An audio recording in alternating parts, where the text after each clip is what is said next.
Chernobyl's dead zone is hiding a terrifying secret. We all know the story, right? April 26, 1986. A reactor at the Chernobyl nuclear power plant explodes, tearing a hole in the world and spewing a poison that will outlast every single person alive today.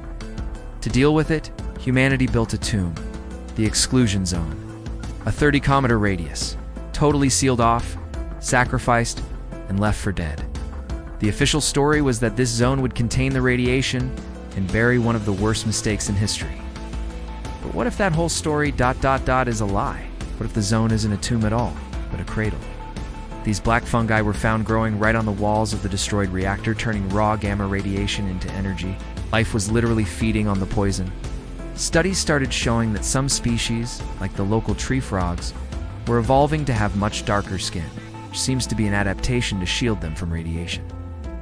Wolves, bears, and other animals that had long since vanished from the area started to return, building new populations in a world without humans. But some of the adaptations were odd. While stories of three-eyed fish are mostly myths, the real evidence points to a bizarre, super-fast evolution. The zone wasn't dying. It was changing into something new, something alien. So what's the official story? Oh, it's the ghost story we've all been told.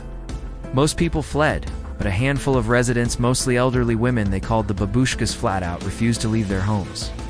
The secret is that the disaster might have kickstarted something the world has never seen before. It's not a tomb, but it's a crucible. It's an environment so harsh that it's forcing life itself to rewrite the rules. And maybe, just maybe, it's attracting things that we simply can't explain. Exclusion zone was supposed to seal a disaster away from us. But what if instead it sealed us out? What if the real danger isn't the radiation that was left behind, but the new life that is only just beginning? Their resilience is incredible, with one famously saying, "Starvation is what scares me, not radiation." Reactor 4 went critical, unleashing 400 times more radioactive material than the bomb dropped on Hiroshima. In the days before the disaster, several plant workers reported seeing something truly horrifying: a large, dark, winged creature with glowing red eyes. Years later, eyewitnesses, including military personnel, reported seeing strange, glowing objects hovering over the ruined reactor. One man, a worker named Mikhail Varitsky, described seeing a fiery ball of light appear over the exposed reactor on the very night of the accident. It's easy to write these off as myths or just hallucinations brought on by trauma. But the stories keep coming, a dark and spooky undertone to the official version of events. They don't paint a picture of an empty wasteland, but of a place that is occupied by something else. They named it the Black Bird of Chernobyl. Anyone who saw it was supposedly plagued by nightmares and strange, menacing phone calls. After the explosion, the creature was gone. Is this just a case of nature doing something incredible and bizarre? Or are the local legends pointing to something a lot more supernatural?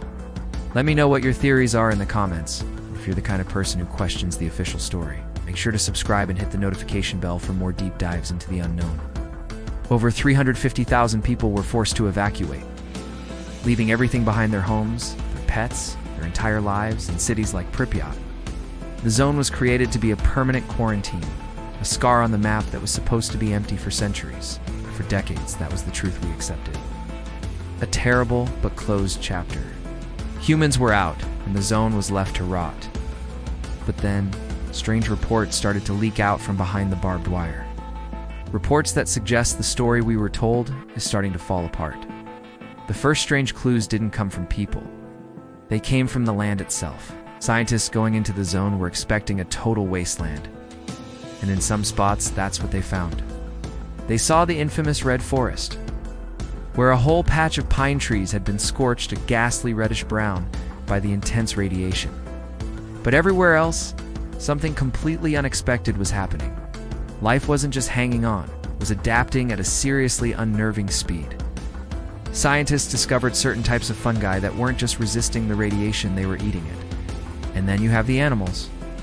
The physical evidence was weird enough, but the stories from the people who stayed behind are genuinely terrifying.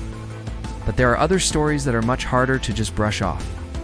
But the whispers didn't stop. So what do you think is really going on inside the exclusion zone? The truly terrifying secret of Chernobyl isn't the radiation. You already knew about that.